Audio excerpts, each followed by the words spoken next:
महाराष्ट्रात अनेक भागात पावसाचा जोर वाढला होता, परंतु गेल्या 2 दिवसात पावसानं विश्रांती घेतल्याचं चित्र देखील पाहायला मिळतंय।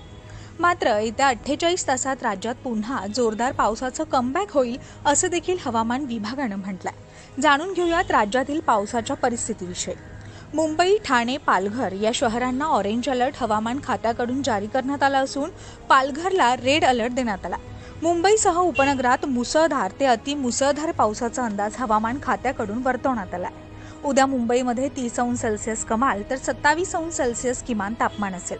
पश्चिम महाराष्ट्रातील पुणे, सातारा, कोल्हापूर, सांगली या प्रमुख जिल्ह्यांमध्ये पावसाची जबरदस्त बॅटिंग पाहायला मिळाली आहे। गेले 3 आठवडे तुफान पाऊस या शहरांमध्ये झाला।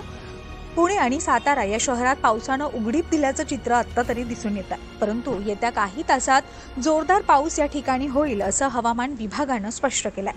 पुण्यात उद्या 32 अंश सेल्सिअस कमाल तर 20 अंश सेल्सिअस किमान तापमान असेल।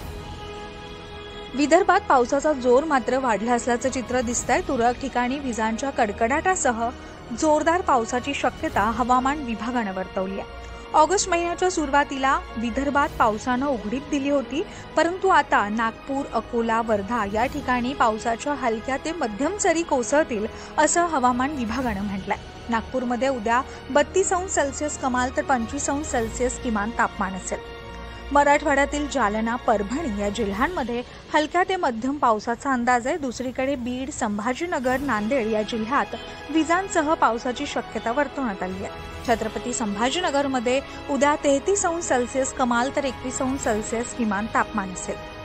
महाराष्ट्रातील काही भागात पावसानं विश्रांती घेतली असली तरीही काही भागात मुसळधार पावसाची शक्यता आहे। दरम्यान राज्यातील अनेक जिल्ह्यांमध्ये पावसाच्या हलक्या ते मध्यम सरी कोसळतील अशी माहिती हवामान विभागानं दिली आहे।